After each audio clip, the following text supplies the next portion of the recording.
Hello, Canucks fans, and welcome back to another episode of Canucks Conversation, a game day edition of Canucks Conversation. My name is Dave Gugelli. Joining me is Harman Dial. It is Canucks Conversation. It is brought to you by Bet365. Open an account with Bet365 today and bet on a huge range of markets. Whatever the moment, it's never ordinary at Bet365. Be sure to use code NATION when you sign up for an account. Okay, bit of a busy show today. We're going to preview Canucks vs. Wild. We're going to be joined by Jeff Paterson of Rinkwide Vancouver, and we're going to get to a poll question where we dive into the Canucks home versus road record. The Road Warriors, as this episode, is titled. Harm, how you doing today? Doing great. I'm excited to see how they do against a tougher opponent. It's surprising. I don't think anybody imagined that the Minnesota Wild would be tied for the league lead in standings points as far as having the best record across the entire league. But here they are, and I'm excited to see what they do against a tougher opponent now.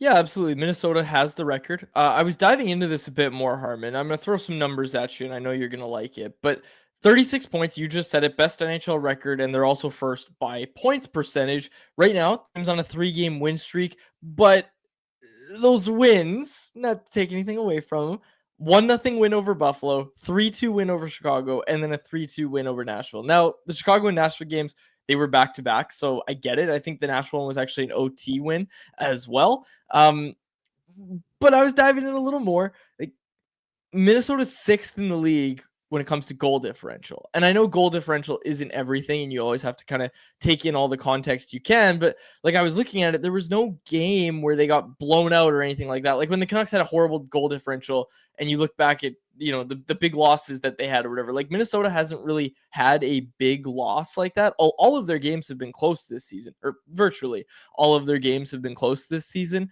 So again, I'm not trying to call them like a Mickey Mouse first place team or anything like that.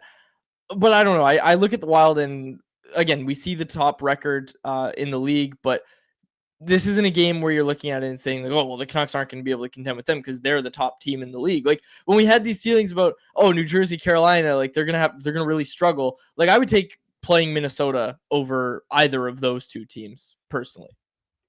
Maybe. Yeah, I agree with you overall that I don't think anybody looks at the Wild as, even though they're number one in the NHL right now, as an inner circle Stanley Cup contender. Could they emerge as dark horses this year? Absolutely, but they've got a lot more to prove and show. And yet, and having said that, it's still a tough test because even if you don't agree that they should be this high in the standings based on their talent level on paper, I would argue that based off, like, everybody wrote them off when they missed the playoffs last year. I think it's easy just because they've been forgettable. They've been mediocre for so many years. But I think people forgot how many years in a row they at least were consistently making the playoffs. And when you look at the context of why they missed the postseason last year, it was as if everything that could have possibly gone wrong went wrong. They were hammered by injuries, absolutely hammered, which completely decimated their top four blue line. They didn't have a Spurgeon for basically the entire year. Even Kaprizov in the first half of the season had this really slow start where Minnesota was off out of the gate. He wasn't producing, and he was playing through an injury that he was still dealing with from the playoffs. And once the second half hit and he got healthier, that's when he went on a tear with like 71 points and 46 games, and he's continued that Hart Trophy for him this year. But even goaltending wise, like Philip Gustafsson broke out as an upper echelon sort of like 1A starter 2 years ago. He had a 931 save percentage and then fell below 900 last season, and now he's bounced back. So the point I'm trying to make is, yeah, the Wild aren't as good as their record indicates right now, but they're still a very good team on paper, and especially defensively, they're going to be really, really tough to score on. And they gave the Canucks everything they could handle last year. Do you remember that game? I think it was a Casey DeSmith start. So we're not going to dive into that one more. But yeah, they were solid last year. Again, they're a good team. And the big thing for me, Harm, is like we talked about this yesterday when we were talking about the David Jiricek trade. Their best players are their young players, and a lot of those players are still going to get better. So I think that's the thing that Minnesota's been missing all those years, is those players who can now take the next step, or you hope are going to take the next step and take them out of that mediocre mushy middle. There's an update. Breaking news. Jeff Paterson in our chat just told us breaking news on Filip Hronek. This is a statement from Canucks GM Patrick Allvin.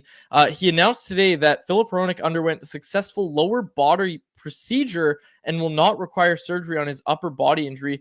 Hronek will be out approximately 8 weeks. So some breaking news there. Haven't had a chance to really ask anyone about it or dive into anything, but to me, this looks like something that he was dealing with when it came to the lower body injury. Hurts his shoulder. They go get those opinions of what should we do about the shoulder. They make the distinction that he's not getting surgery on the upper body. So they say, okay, well, you're going to need some time off for your shoulder anyways. So why don't you just get this thing on your lower body taken care of right now? That's how I read into it immediately.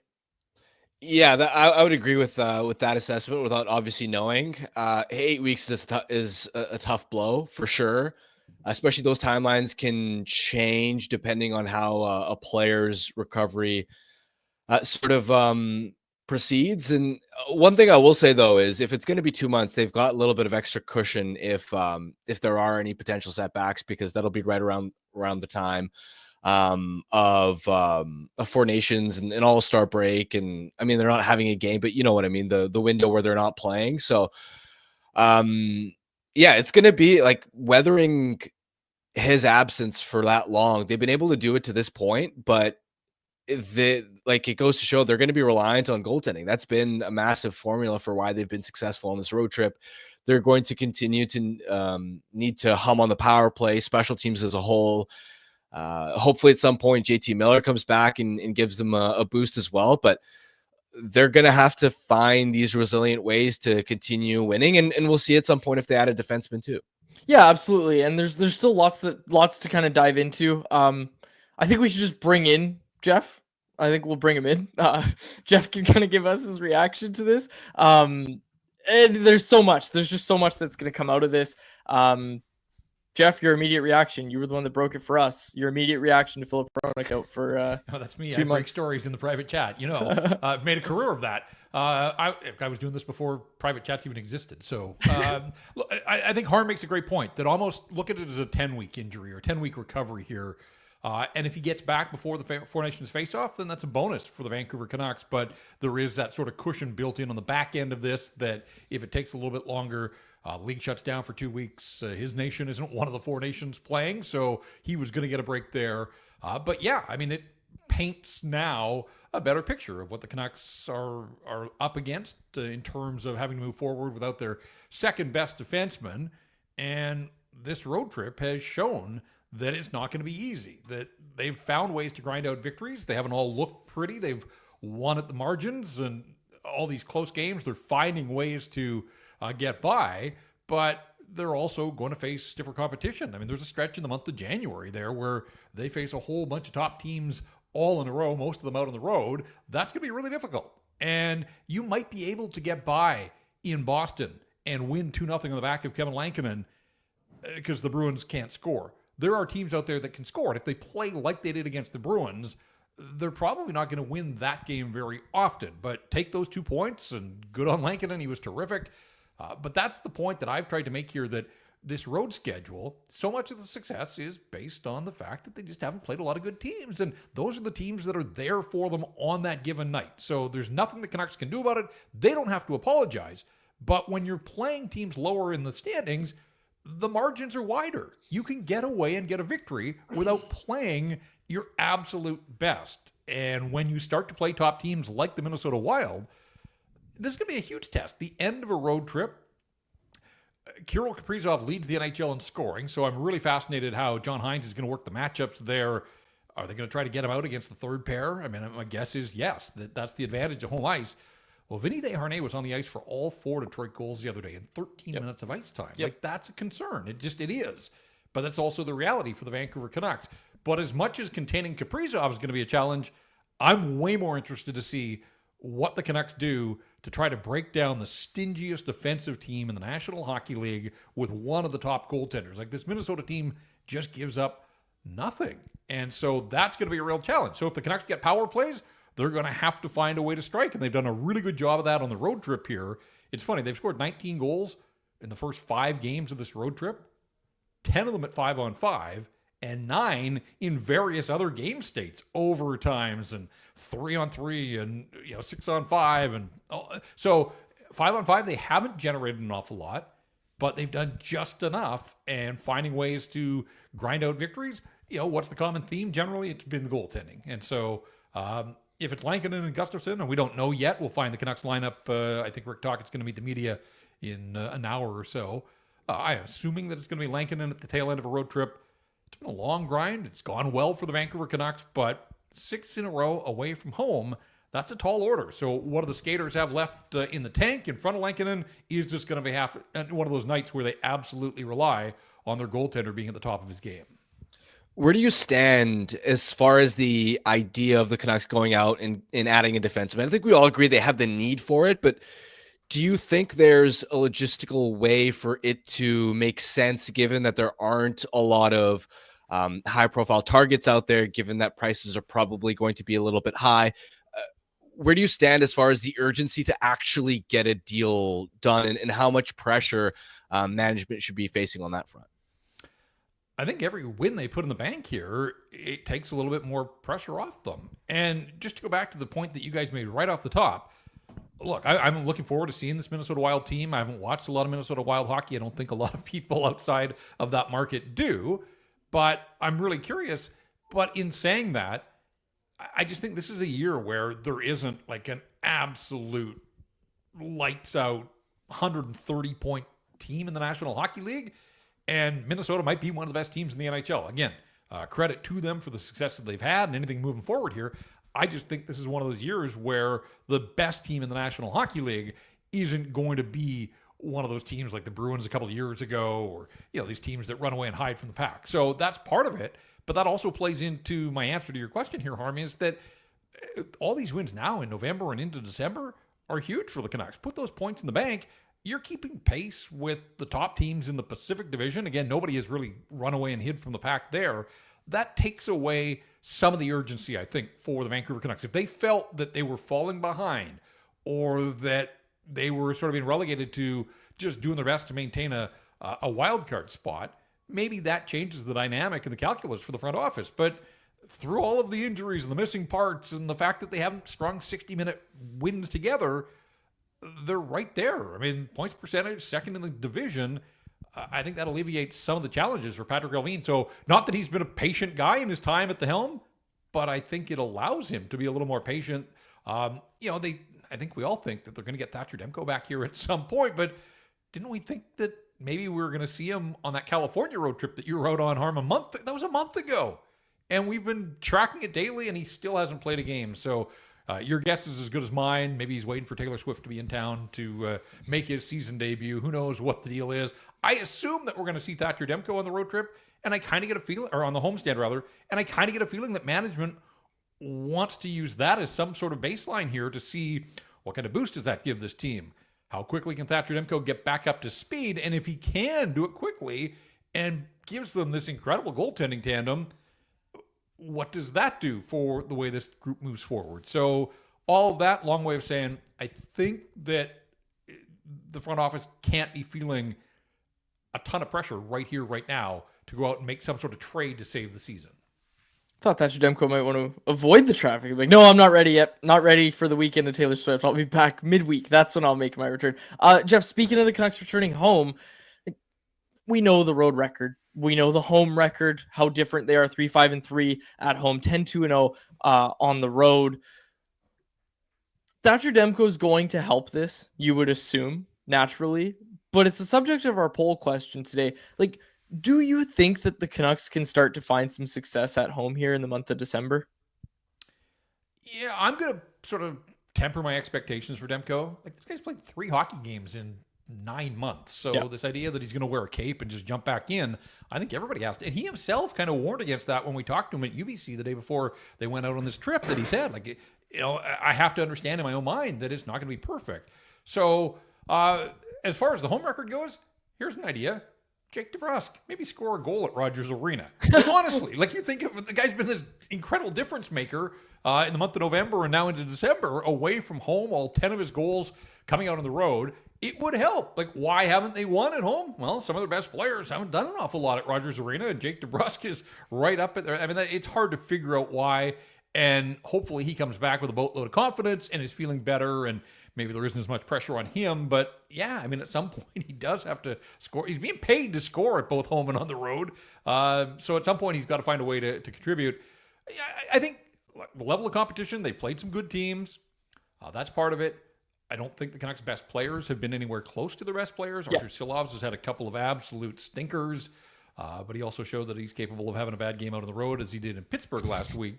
But yeah, I mean, through it all, they just have to buckle down. They've got to find a way to start games better for the most part, although the last home game, Quinn Hughes scores 34 seconds in against the Rangers. I mean, can't ask for a better start than that, and they still found a way to flush that one. Played reasonably well, but not well enough to win. And look what's happened to the Rangers since then. So, yeah, I'm like everybody. I'm curious to see. But they have had the first 2-game homestand. They probably should have won both those games. They didn't. That's in the past now. This past 6-game homestand, though, it reached embarrassing. I mean, Rick Tocchet's apologizing to the fan base and saying, I got a coach, like things that we just haven't heard from a Vancouver Canucks head coach in a while. Hopefully that's the low water mark, and it gets better from here for the Canucks, but they can't worry about home right now, Dave. They got one more to go out on this lengthy road trip, and I don't know what you guys like. It feels, and I guess geographically it makes some sense, but it feels like the Canucks finished so many road trips, long road trips in Minnesota, trying to get a game in the Central Time Zone to just kind of take some of the edge off being out east for so long as they worked their way back home. But they have 4 wins in their last 17 games at XL Energy Center. It has been a house of horrors, and I think that's part of it. They roll in there at the back end of these lengthy road trips and just don't have anything left to put on the table. Elias Pettersson's got 10 points in his last 6 games, but is there, like, what are you noticing from him, and is there even another level for him to reach, not production-wise, but as far as driving play, particularly at 5-on-5? Yeah, and I think he's getting there. Better than a point a game in the month of November. 3 assists, 3 primary helpers the other day in Detroit. Love the fact that he takes on Justin Holl one-on-one on the entry on the power play. We haven't seen that in forever. Like, I don't think we've seen Elias Pettersson try and dangle a guy one-on-one. That tells me that confidence is ramping up there, and he just about got him, and all Holl could do was put the wraps on him, take a penalty. Now all of a sudden 5-on-3, and that led to the Canucks' first goal. So Petey got an assist on it, but he kind of gets 2 assists because he draws the penalty that puts them up the 2-man advantage. And then in overtime, I just love the stretch pass from Quinn, the entry, and then as he cuts to the middle, draws the defenders to him, creates just enough space, and leaves the pass for DeBrusk. My goodness, that shot by Jake DeBrusk.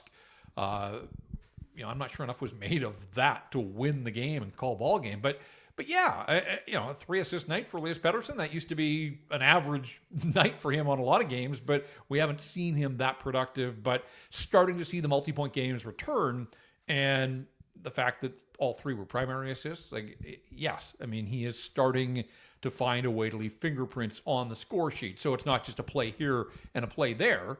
We saw that earlier in the season. Like, now his plays are having tangible benefits, that puck's winding up in the net for the Vancouver Canucks. So, yeah, I mean, outside of Quinn Hughes and Jake DeBrusk, I think Petey's right there in the conversation, along with Lankinen and Garland, best performers on this road trip, certainly when they needed those kinds of players to step up. So it's good to see, and hopefully there's more of that in the days and weeks ahead. Jeff, you wrote 3 whole articles at Canucks Army on Monday. We're putting you to work. Had a nap late in the day. I can't decide if I want to ask you about unsung hero or Quinn Hughes ice time. So let's start with unsung hero. Who is the Canucks unsung hero this season so far? Well, I tried to make the point that it's Eric Brandstrom because nobody talks about this guy. And it's hard to define unsung hero in a market like Vancouver, where every play and every player is dissected 1,000 ways. I got absolutely roasted in the comments at Canucks Army, though. Like, everybody unanimously saying it's Pius Suter. And I've got lots of time for that. I mean, this is a guy that's wasn't ready for the season opener, lost his job to Aatu Räty for the first couple of games, was bumped to the wing on the 4th line, and, had a share of the team lead until DeBrusk scored the overtime winner but has scored in 3 straight games now. The confidence of that shot, the breakaway in Buffalo, and then the other day as well. Like, who is this guy? That's not a Pius Suter that I've recognized in his time in Vancouver, but it's a welcome addition to everything else that he does well. I mean, he's just a guy that goes about his business quietly, so smart. You hear that from coaches. They appreciate low-maintenance players like that. So, at the end of the day, Pius Suter probably is the unsung hero if it's fan voting, and the fans are going to have their say. Award isn't handed out to the end of the season, so he's still got some work to do. But I just look at Brandstrom. When you think of the disarray of the depth defenders in the Vancouver Canucks, the way he's come in, scores the tying goal the other day that sends the game to overtime, has a game winner and a game tire among his 3 goals, 7 points in 20 games. I mean, it's not going to challenge for the league lead in scoring from defenders, but it's 7 points and some timely goals. And I was just looking at it again today, like, this guy, an undersized defender, has taken 2 minor penalties in the 20 games that he's played. Like, it's a tough position to play at the National Hockey League level when you're going up against behemoths. And I get that it's sheltered minutes, but it speaks to the way that he defends with his feet and with his positioning. And he's just been terrific. And again, if unsung is truly about guys that aren't getting headlines, his work and contributions sort of fly under the radar here. And he's been a very welcome addition. But, Kiefer Sherwood's going to be in the mix there. I think too much is made of Lankinen. And I say that with all due respect. Like, Lankinen's a front burner guy. Like, his story is told on a daily basis. I just don't think you can be 10-0 as a goaltender out on the road and, oh, yeah, you're unsung. Nobody's talking about you. No, that's not the case at all. So I was making the pitch for Erik Brandstrom, but I've got lots of time for Pius Suter as the unsung hero. Okay, final one for me. 31 minutes, over 31 minutes for Quinn Hughes. We know Hronik's out 2 months, Jeff. Like, how can the Canucks manage this minutes? You can't play Quinn Hughes 31 minutes a night. You just can't. No, and that was after 28 incredible minutes in Buffalo the game before. I know they had a quick practice yesterday. I was there's not much information coming off the road these days, but I was looking at photos and trying to see, like, I would be giving Quinn just about every day off, like maintenance days and making sure that he's maximized for the games themselves. But yeah, I mean, you're asking for trouble if you're trying to run him out there more than half of the minutes that are available throughout a hockey game. That said, he got off to this incredible start this season, and we marveled and thought, my goodness, like, the Norris Trophy winner has found a way to level up. Then there was a week or 10 days where I thought maybe his play plateaued at a ridiculously high level still, but it just kind of felt like it looked pretty pedestrian for Quinn Hughes.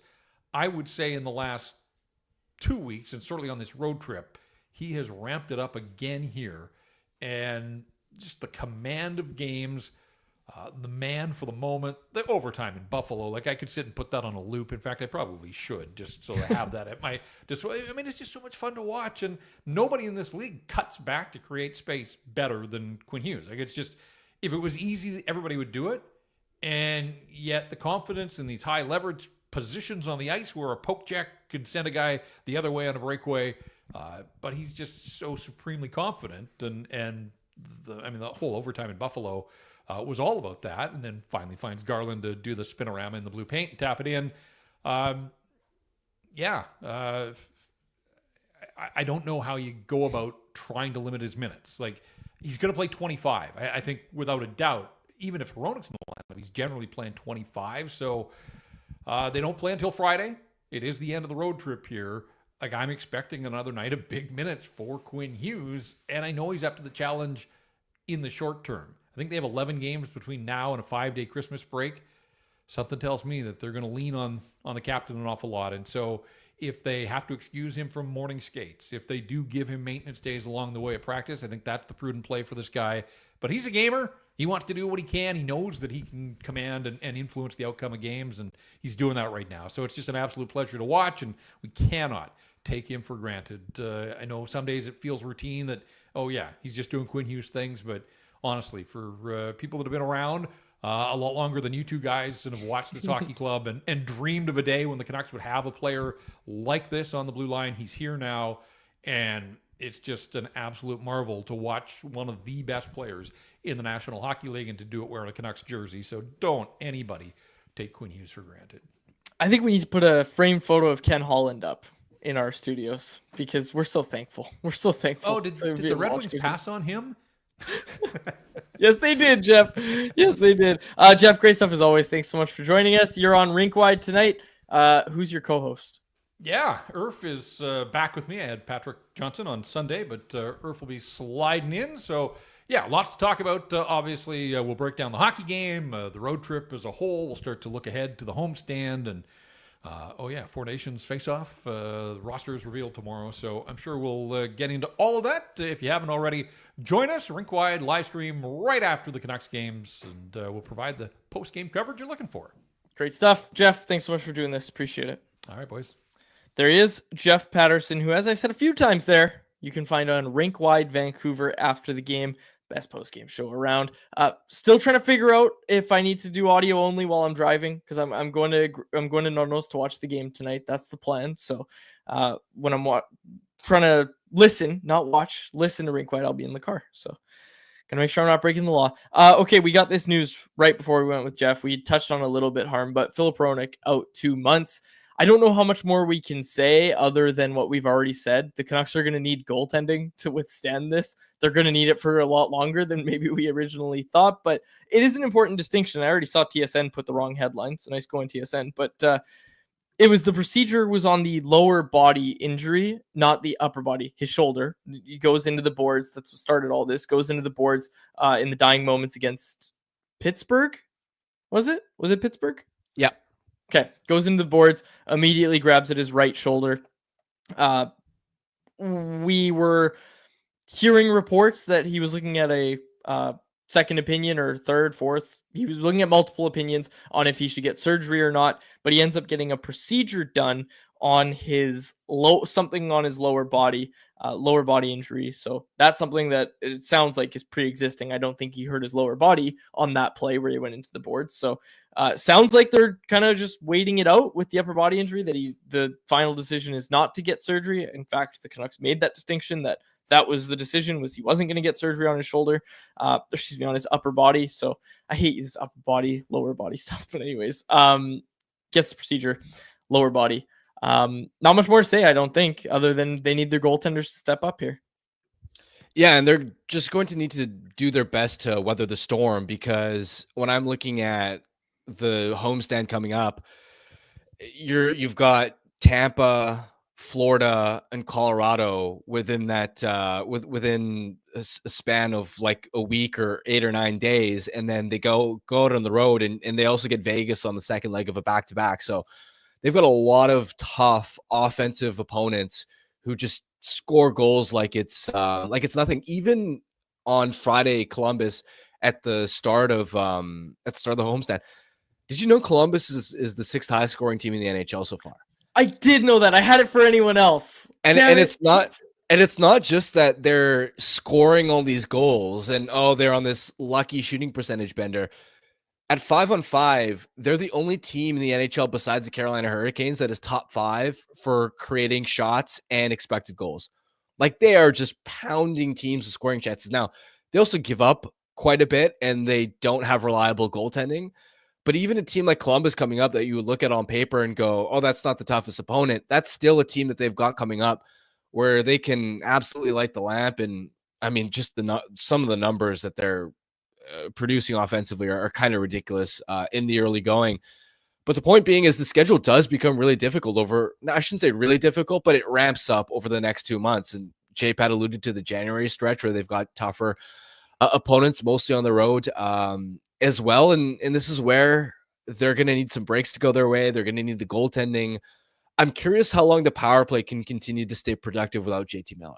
That's been a surprise for me because he's typically been so key for them. And that's where the Canucks have gotten, like, they're riding a bit of a shooting, like a mini shooting heater on the power play. They're getting breaks where it's like loose changes ending up right in front for DeBrusque to pick up, or shots from distance, or finding tips. Let's see how long that lasts. Hopefully it keeps going because they've been needing those goals. Can I raise you this though? Yeah. Can I raise you this on the power play? Or does it also have to do with the fact that they're not turning over the puck as much once they gain the zone, because Miller loves to do that? And not to slag on Miller, but I was about to point this out to anyone else as well. Kind of stole my thunder a bit, but that's okay. The power play has gotten better without JT Miller. And I'm sorry, I'm not looking at it and saying, oh, well, that's just lucky. Like, I think part of it is when JT Miller gets back, I think they should change their philosophy a bit, Harm. I think the reason there's a lot of those loose pucks in front is because they're getting shots through and they're actually trying to do that. Whereas they do the cycle way too much when Miller's there. And I know, oh, it runs through Miller and all that, but it hasn't worked for a while now. And Miller's been a part of that. And I don't think it's a coincidence that as soon as Miller's off, and not because Miller was bad for the power play or anything, but because they've had to change the way that they attack on the power play. I think that's why they've found success, is that they've started to do these things like getting pucks to the net rather than just trying to cycle around and look for the perfect shot. They've started to just get the pucks on net. And I think that's been a part of it.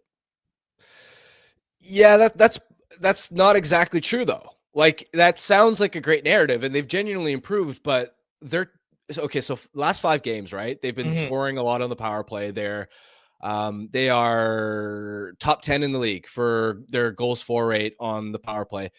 In that time, they are 29th in the NHL for shots on goal as far as their rate on the power play. And they are riding a league high 29% shooting clip. They're not going to keep shooting 29% on the power play. Fair enough. And we're talking about like 29th in generating shots. So you're mentioning, oh, they're getting more pucks to the net. Yeah, they've cleaned up their entries, and I agree with that. But factually, they're not actually generating more shots. That surprises me. My eye test lied to me. But I still like the way they're attacking a lot more than they were when they had Miller on the power play. And again, that's not to say, oh, this has just been pure luck, because they've genuinely been making good plays too. Like, look at the pass Paterson made to DeBrusk on the redirect chance, and they're doing things to like win battles. But ultimately, they are like, the power play is the one area where when I look at this stretch, like that's where they've been getting breaks, because and again, it's a short sample. I'm not saying that the power play is just going to mysteriously fall off, but don't be surprised if it starts to slow down. And let's not forget, like, yeah, JT Miller has had flaws and wasn't at his best at the start of the season, but historically over the last few years, he's been one of the most productive power play producers in the NHL. Like, that is a huge absence. Yeah, that's fair. I just hope they attack differently when he's back. I hope they change some things and at least learn from what they've been doing to find success in that time that he's been away. Okay, let's get to anyone else. Which is brought to you by our friends over at Greta, a great spot for all games, home and away. We were there for the first Canucks Army viewing party of the year, and we'll be there for the rest throughout the season, so don't miss out. But even if we're not there, you certainly should be. Just minutes from the arena. Come by before, after the game, or whatever event you're downtown for, with arcade games, weekly drink specials, and the recently updated street food menu. Greta Bar YBR is the place to be. 50 West Cordova Street is the address. Let the games begin. Okay, I want to give a shout out to Dave Hall, because Karn in the chat brought it up. The most recent Blackfish report, the Canucks Army prospect report, excellent. There's so much stuff in there. We've got World Juniors coming soon. Dave is just so on top of everything when it comes to Canucks prospects. There's not a better place to go to get your Canucks prospect coverage. You absolutely should be reading Blackfish every week if you want. That stats tracker, like, that was my idea. I don't do any of the legwork for it, but it was my idea to bring it back where we track the stats of every prospect all season long. So we have that in there as well. So it's a fun little project that Dave does every week. It's so good over at CanucksArmy.com. So shout out to Dave Hall, who I was throwing up some ideas to Dave today. We've got some stuff cooking for this month. But anyways, let's go to, what do we have here? There's a few in anyone else. This one from Karn. With the depleted decor, is there a point they should try out guys like Cole McWard and Kirill Kudryavtsev? Harm, I feel like we've had this conversation before. I don't think they have the answer internally right now. Again, like, I know Tyler Myers is going to get his hate. Carson Soucy is going to get his hate. But ultimately, like, if you put Kirill Kudryavtsev in the role that Carson Soucy's playing, it's going to be horrible. Like, Kirill Kudryavtsev may never play another game again after that. Like, that's going to kill a player's confidence. It's the context that matters of, like, what is top 4 minutes in the what do top pairing minutes in the NHL actually look like in terms of quality competition? And it's a massive jump. I don't think they have the answer internally. And I mean, you just have to look at Eric Brandstrom, who we've been singing the praises of. Can Kudryavtsev be as good as Brandstrom? I think that's a reach, right? On the third pairing. And now we're seeing what happens when you put Brandstrom up to the top into the top 4 and starting to have a little bit of troubles when you move him up against the competition. But I also thought he started to find his game recently. So I will say I don't think they have the answer internally, just to kind of wrap up that question. Yeah, I agree with you there. I've seen a lot of people wanting to see McWhort. I just don't think that he's going to give you significantly more than what a Noah Juleson or Mark Friedman will at this point in his development. Yeah. Okay, there's a lot here, actually. This one from Broke Shinobi in the chat. Do you think Quinn Hughes can be a Hart finalist this year? I'm not sure if we had this conversation yesterday, but I've been thinking about this as well. If I was doing a Hart ballot right now, I'd probably have Quinn Hughes. I'd certainly have Quinn Hughes on it, but I still wouldn't have him in the top spot. I don't think. It's always hard to do that with defensemen, but I think a full season, maybe he could be there. He'll be a finalist. I think he might be. Oh, actually, no. Finalist means top 3. He could be. I would put the odds at about 30-40% as a Hart finalist. Yeah, I think that's a pretty fair assessment. Again, I'm with you where he'd be somewhere on my ballot, somewhere on the top in the top 5 if I had to do one today, but I don't know exactly where he'd rank. I know for sure that he wouldn't rank number 1, but No. that's where, again, beyond that, I'd have to do a really exhaustive deep dive, and ultimately it is so difficult for defensemen to end up on the Hart Trophy ballot, whether it's fair or not. Maybe there's some subconscious bias where defensemen have their own awards, so Hart Trophy lean forwards that way. I don't think that should be a valid argument, but I do think that goes into at least the mindset of voters at times, whether they realize it or not. Yeah, and I mean, I think a full season, I'll be more willing to, really. You'll get hate. Like, you'll get hate if you put a defenseman number 1 on your Hart ballot. But again, I'd be willing to make the argument if it's warranted to not only make that my vote, but also defend it and say, like, look, we're talking about the most valuable player to your team. The value Quinn Hughes is giving the Canucks right now, it's hard to find someone else that's doing that for their team the same way when it comes to the position that he plays. Maybe that'll help him in the long run. We'll see. Also, this is going to be the stretch without Hronek for 2 months, right? Mm-hmm. Talk about a heck of a narrative, especially we don't know how much longer Miller's going to be out. But if Hughes continues playing at this level without Philip Hronek and he's cycling through subpar key partners and just like carrying this team on his back all by himself, that'll turn heads and really help pick up steam for the Hart conversation. Yeah, and the guy at the forefront of the Hart conversation right now, like Kirill Kaprizov, you're going to get a good look at him tonight, for Canucks fans, and you're hoping that you're not going to get too good of a look at him tonight. But Kaprizov, obviously, for the Wild, Karn saying, I think this is Kaprizov's year for the Hart. We'll see. Calcio Storico in the chat asked if we're going to see top pair Juleson tonight. The defense pairs got mixed up at practice on the road, but they were cycling through a lot of stuff, which I think is going to be what you see tonight. I don't know how they'll line up to start the game, but I think you're going to see Tyler Myers play with Quinn Hughes. I think you're basically going to see everybody get a turn with Quinn Hughes tonight. I think that'd be my prediction for the evening, is everybody's going to get a turn with Quinn Hughes, and it's going to be pretty different defense pairings based on situation. I think it's going to change, and we'll see what it looks like tonight. Yeah, you can honestly strap anyone to Quinn Hughes at this point, and Hughes is just going to keep doing his thing. It's more, how do you manage the non-Hughes minutes? And that's where I think that I think is the logic behind why they may experiment and try different options, just so that situationally their second and third pairs don't get exposed. I can understand where a coaching staff might look at it and go, well, geez, if Quinn is just firing at this level. Well, we remember the stretch 2 years ago. It was like, maybe 10, 15 games where they just strapped Juleson next to Hughes. And just because Hughes was going obscenely well, he kept humming. And I wonder if the coaching staff maybe thinks, well, then that would free up Myers to play on either our second or third pair and provide more of a steady presence there. Considering that Juleson was unbelievable in the penalty kill, struggled 5-on-5, I thought, managing the puck, and had some turnovers, had some tough moments. And Jeff mentioned that Desharnais was on the ice for a lot of goals against in the Detroit game. So that is maybe the logic behind potentially splitting up Hughes and Myers.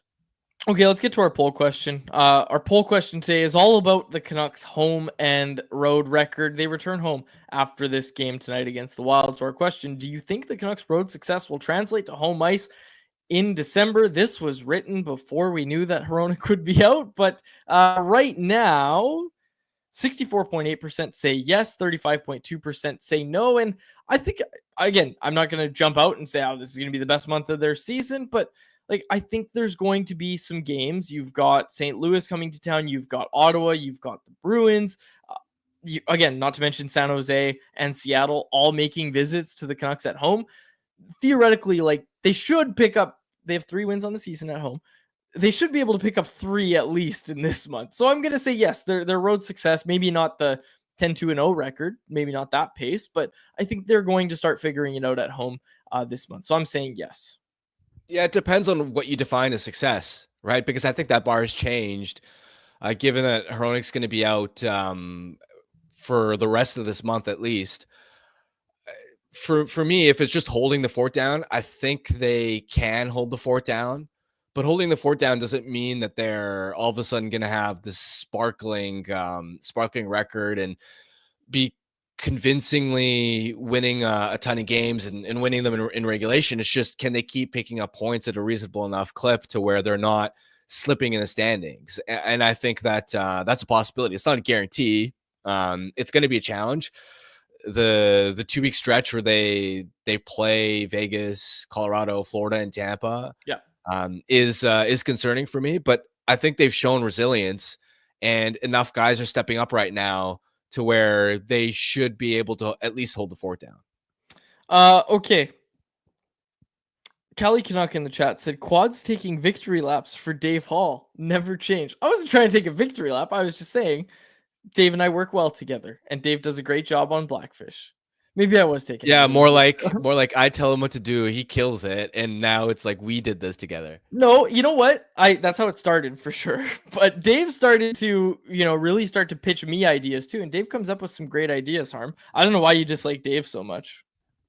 Well, even better. Now he does even more of the work, and you're taking credit for nothing now. Oh, don't gaslight me. That's not gonna work. As my old co-host used to say, the rich keep getting richer. That's a old Canucks combo call out there. But let's get to our Bet365 bet of the day, which is brought to you by, you guessed it, Bet365. Tonight, the Vegas Golden Knights are taking on the Edmonton Oilers, and the Golden Knights are underdogs. I am taking the Vegas Golden Knights to beat the Oilers. Vegas money line at plus 115 odds right now. That was our bet of the day, brought to you by Bet365, a proud partner of Canucks Conversation. Open an account with Bet365 today and bet on a huge range of markets. Whatever the moment, it's never ordinary at Bet365. Be sure to use code NATION when you sign up for an account. Must be 19 plus to play. If you choose to play, please play responsibly. I apologize. What happened last night? Yeah, I apologize about the black. Did you think it might be close when you were watching that game though? Look, it's second leg of a back-to-back, and I don't know. Did you not hear Ilya Mikheyev in the intermission rallying the boys on? we just have to play our game. Like, how can you not? And that's the moment where you knew they weren't going to come back. Hammer Leafs money line. Okay. Broke Shinobi in the chat said, Dear Quads, I agree, never change. Same to Harman. So with that, we will close it out. That's a nice note to end on. Jacob, do we have enough Family Feud responses? We do not. Still need some more. So please, if you haven't, fill it out. Send it to your friends. Have them fill it out. I hate when we have to post it to the regular public, the general public. That's when we get the weird answers. The commoners don't give us good data. It's the Canucks Convo listeners that give us the peak Family Feud data. So please fill it out if you haven't. Yeah, and make decent answers this time, folks. Like, your job's not to stump us. Your job's to give stop it, Quads. Oh, so Quads, actually, the questions this week, there's quite a few that aren't open-ended. Like, you're picking one of 6 or 7 possible answers, and that's it. Thank you. Doesn't necessarily mean it's going to be easier. It just means that you have to know one of those 6 or 7 answers, or you're going to be in trouble. I'm going first this week. I would have got 183 points last week, but instead I get 2. Anyways. We'll close it up there for my co-host, Harman Dial, and our technical producer, Jacob Lazar. My name is Diego Pedrilli. Thanks so much for this episode of Canucks Conversation. Canucks Conversation is live Monday through Friday, every weekday at 2 p.m. over on the Canucks Army YouTube channel. Make sure you like, subscribe, and interact in the YouTube live chat every day with us, folks.